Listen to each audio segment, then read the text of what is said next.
આ પરિવારે સ્વામિનારાયણ ભગવાનને એવા વશ કરી લીધા, સ્વયં સ્વતંત્ર છે, જે પરમાત્માની પ્રકૃતિના ભંગ માત્રથી કાળ કર્મ ને માયા પણ થરથર ધ્રુજતા હોય, પણ એ ભગવાનને ક્યાંક જવું હોય ને તો આજ્ઞા લેવી પડે. એવા પણ જીવબા અને લાડુબાનો પ્રેમ. ચૈત્ર મહિનો ચાલે, પ્રતિપદા દ્વિતીયાના દિવસ હશે. અક્ષર ઓરડીના પ્રાંગણમાં ઢોલિયા ઉપર સ્વામિનારાયણ ભગવાન રાત્રિના સમયે સૂતા છે.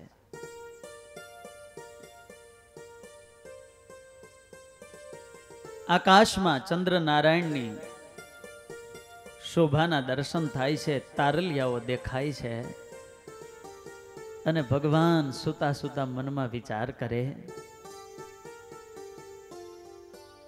રામનવમીનો દિવસ નજીક આવે છે તો અમારે વરતાલ જવું છે,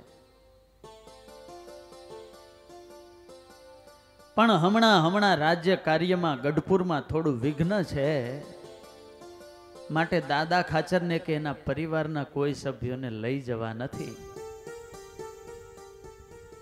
અને આમ ચિંતન કરતા કરતા ભગવાને નિદ્રા સ્વીકારી. પ્રાતઃ કાળના સુમારે લીલોડા લીમડા નીચે વિશાળ સભા ભરાઈને બેઠી છે. સભા પૂર્ણ થઈને એટલે સ્વામિનારાયણ ભગવાને સંતો અને ભક્તોને આજ્ઞા કરી કે ભક્તો, આજે આપણે રામનવમીનો સમયો કરવા અહીંથી વરતાલ જવું છે. મુક્તાનંદ સ્વામી, ગોપાળાનંદ સ્વામી, બધાય સંતોને આજ્ઞા કરો, બધા સંતો તૈયાર થઈ જાય.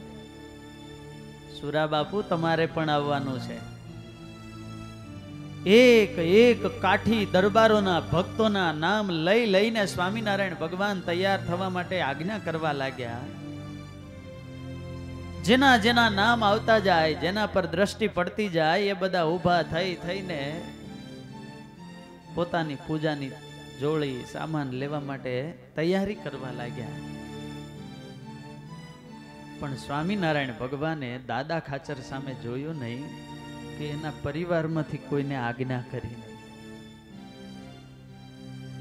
દાદા ખાચરની નિર્દોષ આંખો ચારે બાજુ ફરે છે. એના દિલમાં તો અનેક પ્રકારની કલ્પનાઓ થવા લાગી કે અરે, આજે મહારાજ અમને કોઈને કેમ સંભાળતા નથી? લાગે છે અમારી સેવામાં કંઈક કચાશ છે, અને એટલા માટે મહારાજ હવે અમને છોડીને ચાલ્યા જાય છે. જુઓ દાદા ખાચરની સમજણ. સામે જોતા નથી, બોલાવતા નથી તો વિચાર કર્યો, પણ કોના ઉપર કર્યો? પોતા ઉપર વિચાર કર્યો. આપણને કોઈ બોલાવે નહીં તો શું વિચાર કરીએ?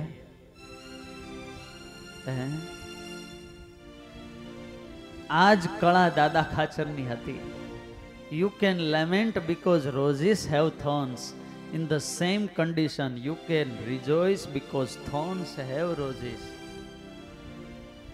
એક જ ગુલાબનો છોડ છે, પણ એને જોઈને એક વ્યક્તિ દુખી થઈ જાય છે કે અરે, આ છોડની અંદર કેટલા બધા કાંટા છે.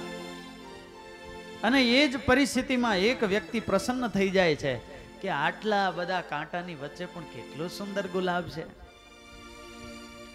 પરિસ્થિતિને સવળી લેવી કે અવળી, એ તો વ્યક્તિના હાથમાં છે. જો સવળી લેતા આવડી જાય તો કામ થઈ જાય, ને અવળી લેતા આવડી જાય તો મરાઈ જવાય. મૂળ બધું સમજણ ઉપર છે. જુઓ, આપણને કોઈ હાથ જોડીને પ્રશંસા કરે, તમે તો પણ કેવું પડે હો, સિંહ જેવા, તો આપણી છાતી ફૂલી જાય. પણ આપણને કહે તમે જાનવર જેવા છો, તો કઈ ફેર પડ્યો આમાં? કોઈ જાનવર જેવા કહે તો આપણે કેવું કે ભાઈ આપણને સિંહ જેવા કહે છે. સોક્રેટિસ સવારનો પોર ગ્રીસના મહાન તત્વચિંતક થયા, વિદ્યાર્થીઓને અભ્યાસ કરાવે. સ્નાન બાકી છે, પણ આ બધા લોકો એવા ઊંડા ઉતરી ગયા હોય ભણાવવામાં, એટલે કંઈ ખ્યાલ ન રહે. બપોર થવા આવ્યા, પણ એ તો વિદ્યાર્થીઓને અભ્યાસ કરાવે છે. એમને પત્ની મળેલા માથાના, એને બીજું કામ બાકી ને એનો મગજ ગયો કે હજુ કેમ. એટલે રસોડામાંથી આવ્યા ઠંડો માટલાનો ઘડો લઈને, અને સોક્રેટિસ બેઠા બેઠા અભ્યાસ કરાવે ને એના ઉપર માટલું રેડી દીધું ઠંડા પાણીનું શિયાળામાં. હવે વિદ્યાર્થીઓની હાજરીમાં ગુરુનું આવું અપમાન થાય તો કેવું લાગે. વિદ્યાર્થીઓ પણ નીચે જોઈ ગયા, પણ સોક્રેટિસના ચહેરા પર એનો એ જ આનંદ. સાંભળો વિદ્યાર્થીઓ, હું તમને નિસર્ગનો જ નિયમ ભણાવું છું કે ગડગડાટ થાય એટલે વરસાદ જરૂર આવે.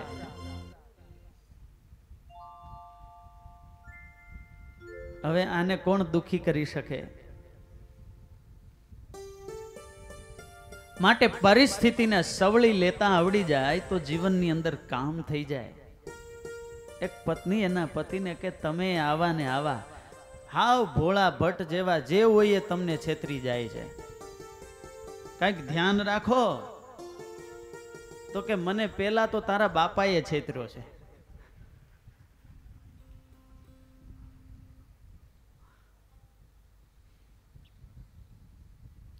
આજે દાદા ખાચર મનમાં વિચાર કરે કે અમારી સેવામાં શું કચાશ હશે કે મહારાજ અમને આજ્ઞા આપતા નથી. બહુ દુખી થઈ ગયા.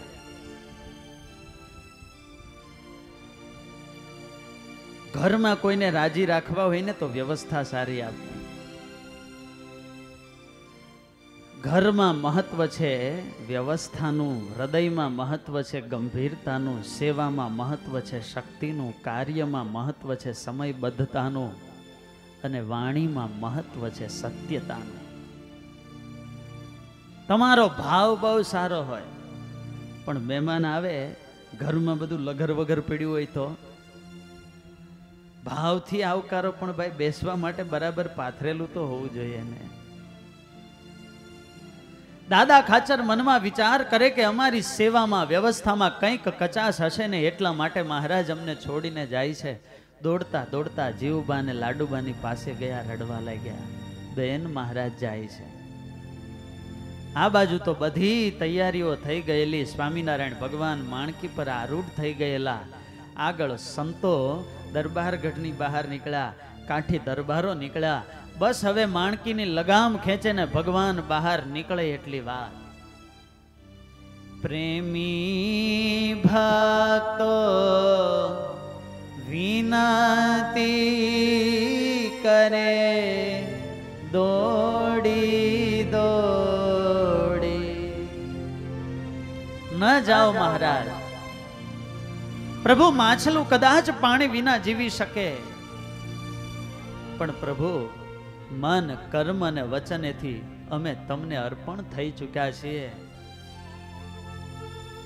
મનસા વચસા વપુષા ચ હરે ભવતસ્મ વયમ ભવતસ્મ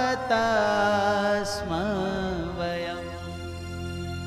પ્રભુ મન, કર્મ અને વચનથી અમે તમારા થયા છીએ. અમારું મન આપના સિવાય બીજા કોઈનું ચિંતન કરતું નથી. અમારા માટે સર્વસ્વ પ્રભુ આપ છો. આપ ચાલ્યા જશો તો અમારું શું થશે? માટે પ્રભુ અમારી વિનંતી છે, આપ અમને છોડીને ન જાઓ. પણ આજે તો ભગવાને નક્કી કર્યું છે ને, માણકીની સરક ખેંચી અને પુલાયતી ગતિમાં ઠુમક ઠુમક માણકી ચાલવા લાગી. દરવાજા પાસે પહોંચી. હવે બહાર નીકળે એટલી વાર, અને એકવાર જો માણકી બહાર નીકળી ગઈ પછી આવવાની શક્યતા. બંને બહેનોને મનમાં એમ થયું કે હવે આ જગતની કોઈ દોરી ભગવાનને નહીં બાંધી શકે, એક પ્રેમની દોરીથી જ ભગવાન બંધાશે. હે લોહ ચુંબક તુલ્યાવૃત્તિ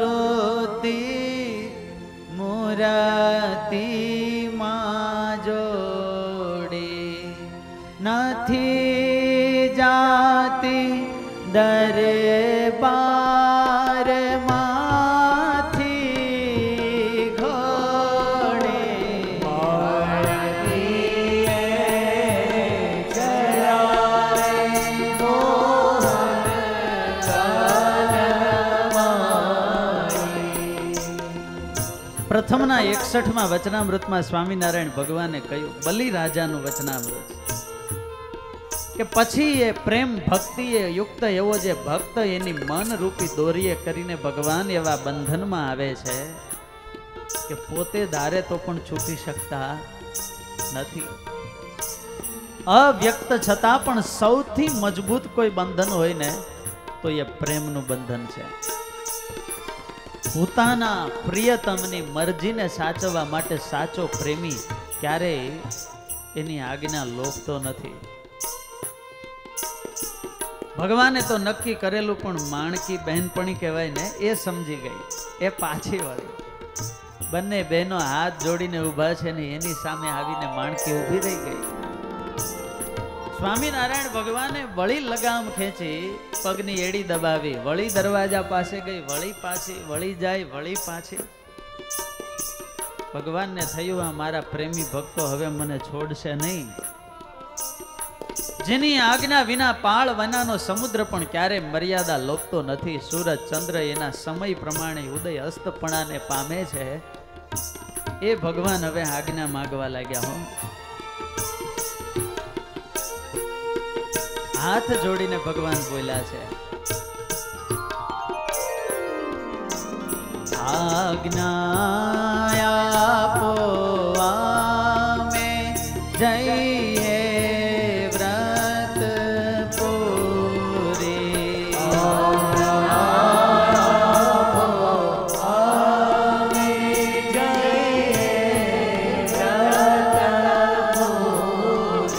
હવે જો તમે આજ્ઞા આપો ને તો અમે જઈ શકીશું. અરે મહારાજ, પણ અમે પરવશ છીએ, અમે શું કરીએ પ્રભુ આપના વિના. મહારાજ કહે, અમે તમને આશીર્વાદ આપીએ છીએ, તમને અહીં બેઠા અખંડ મૂર્તિ દેખાશે. અને થોડા દિવસની તો વાત છે. તો પ્રભુ એક શરત, તમે ગમે ત્યાં ફરો પણ મહેમાનની જેમ ફરજો, ઘર તો ગઢડાને રાખજો. મહારાજે કહ્યું, અમે તમને વચન આપીએ છીએ. જાવો પ્રભુ રામ નવમી નથી દૂરે.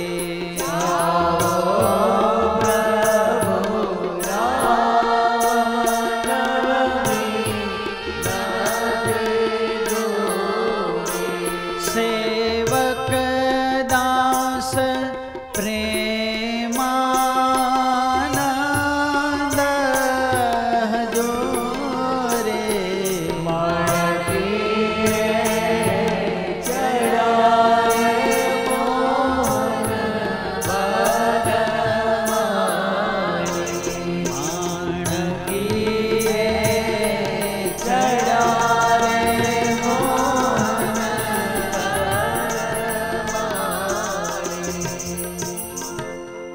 પ્રેમાનંદ સ્વામી કહે, હું ત્યાં હાજર હતો ને નજર સામે જોઈને મેં આ કીર્તન બનાવ્યું છે.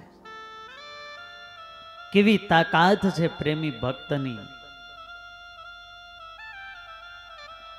ભગવાન કેવળ ને કેવળ પ્રેમી ભક્તને વશ છે. પ્રેમની સંપત્તિ જો જીવનમાં આવી જાય ને તો સુખિયા થઈ જઈએ. આજે જ સવારે પૂજા પૂર્ણ થઈ ને પૂજ્ય ધર્મવલ્લભ સ્વામીએ બહુ સરસ વાત કરી કે જ્ઞાન જેવો આનંદ નહીં. મહિમા હોય, સમજણ હોય, જ્ઞાન હોય ને તો એ વ્યક્તિને આનંદ કઈ અનેરો હોય. જેનામાં શ્રદ્ધા હોય તો એના જેવી કોઈને પ્રગતિ ન થાય. સાંખ્ય વાળા જેવી કોઈને શાંતિ ન હોય. અને પ્રેમી જેટલો કોઈને સુખ ન હોય. જો સુખ જોઈતું હોય ભગવાનનું, સંતોનું, સત્સંગનું, તો એમાં બહુ પ્રેમ વાળા થવું.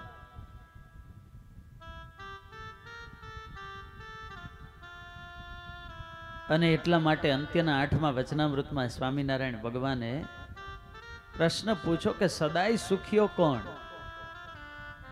સ્વધર્મ અને વૈરાગ્ય કરીને જેણે પોતાના ઇન્દ્રિયોને, અંતઃકરણને જીતીને વશ કર્યા હોય, ભગવાનને, ભગવાનના ભક્તમાં પરમ પ્રીતિ હોય, એનાથી ક્યારેય ઉદાસ ન થાય. એના સંગે જ રાજી રહે તો એને આઠે પોર આનંદ આવે.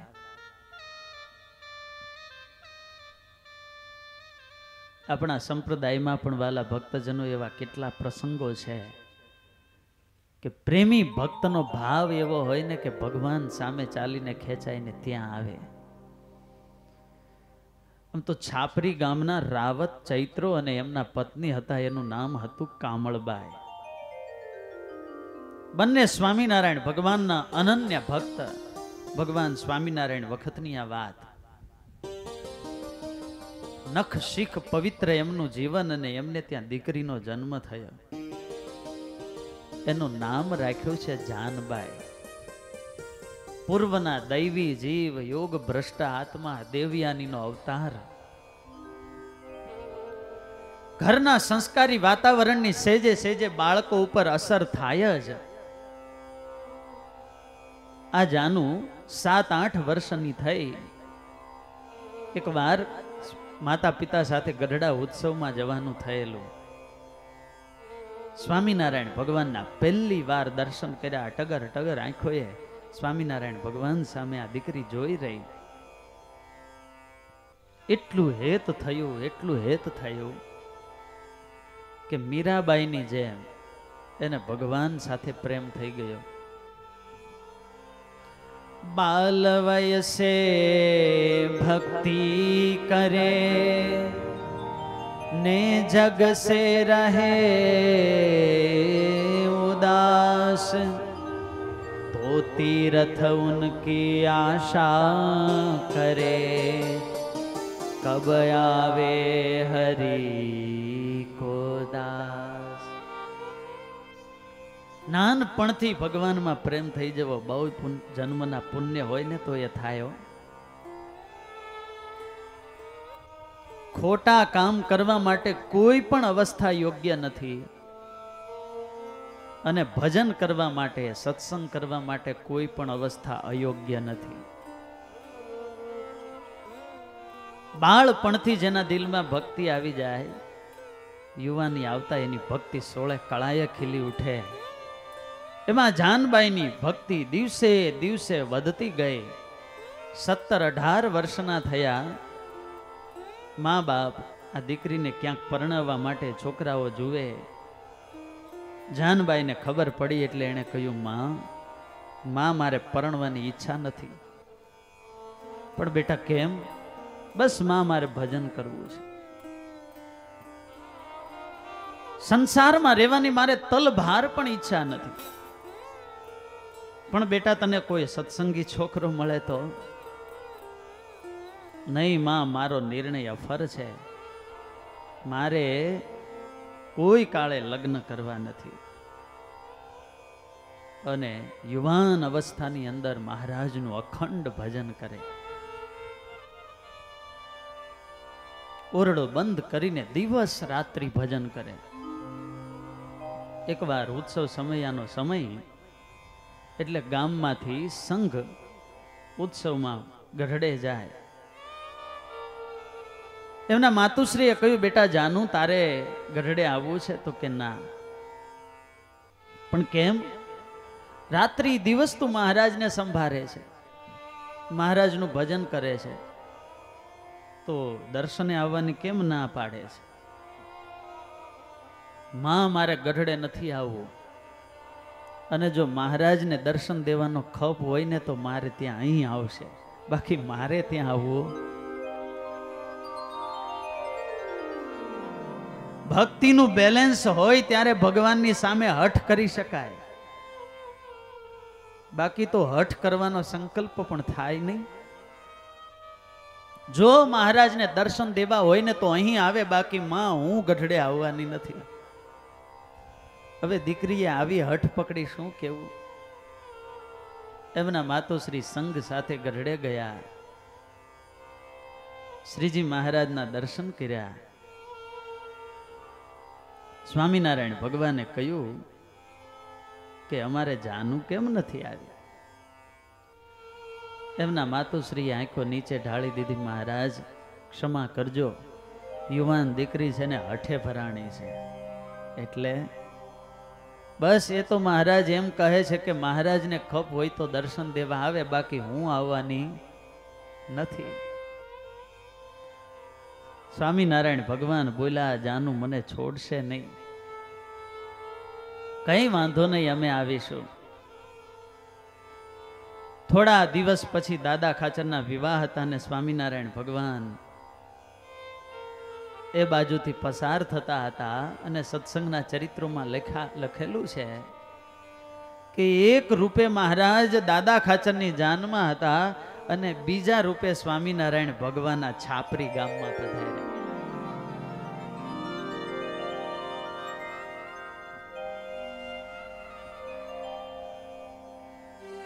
સ્વામિનારાયણ ભગવાન એમને ઘેર પધાર્યા. જાનું ક્યાં? એમના માતુશ્રી કહે, મહારાજ એ તો ઓરડામાં બેસીને તમારું ભજન કરે છે. અને સ્વામિનારાયણ ભગવાન જુઓ તો ખરા, ભક્ત વત્સલ ભગવાન પોતાના પ્રેમી ભક્તની સામે ચાલીને જાય ને સાંકળ ખટખટાવે. હો, પ્રેમ દીવાની ભક્તિ હોય એની એ દશા હોય ને એ તો એ જ સમજતા હોય. અને એવા કોઈક વૈદ્ય હોય એ જ આ રોગને કેમ મટાડવો ને એ જાણતા હોય. અને એટલા માટે તો મીરાબાઈએ પ્રેમ દીવાના બનીને ગાયું, નામે જાનો આરતી વંદન ના પૂજા કી રીત સખીની में तो प्रेम दीवानी मेरो दर्द न जाने कोई सखी में तो प्रेम दीवानी मेरो दर्द न जाने कोई घायल की गत घायल जाने कोई घायल हो घायल की गत घायल जाने जो कोई घायल हो.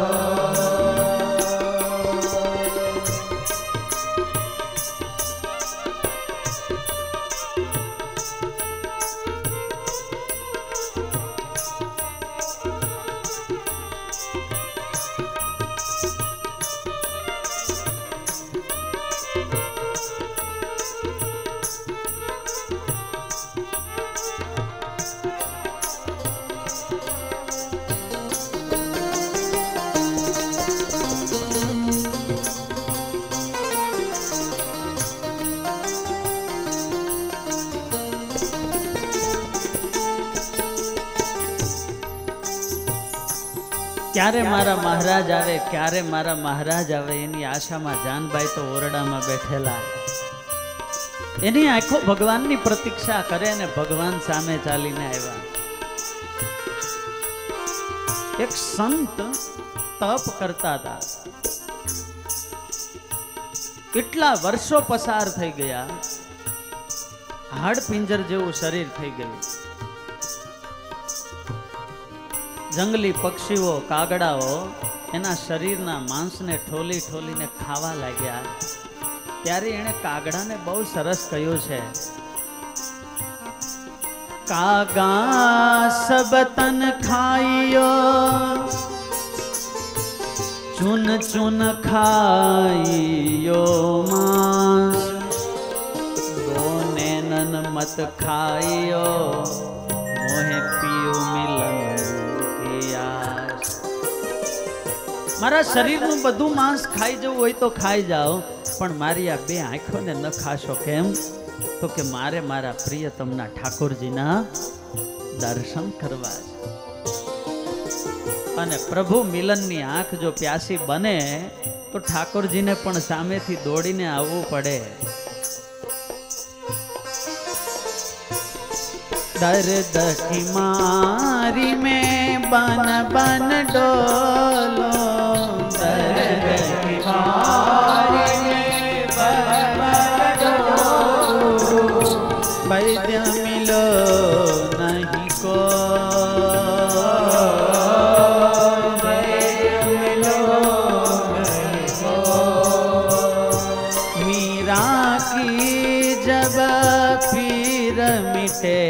तब मीरा की जब पीर मिटे मीरा की जब पीर मिटे तब मीरा की जब पीर मिटे तब वैद्य सांवरियो री में तो प्रेम दीवानी मेरो दर्शन जाने को सखीरी में तो प्रेम दीवानी मेरो दर्शन जाने को सखीरी में तो प्रेम दीवानी मेरो दर्शन जाने को। સ્વામિનારાયણ ભગવાને સાંકળ ખટખટાવી હો જાનભાઈ જાનભાઈ દરવાજો ખોલો અમે આવ્યા અને મહારાજનો અવાજ જ્યાં કાને પડ્યો દેવિયાની દોટ મૂકી છે મહારાજના ચરણનો સ્પર્શ કર્યો આંખમાંથી જોરદાર આંસુડા વહે છે મહારાજ કહે આવો આવો દેવિયાની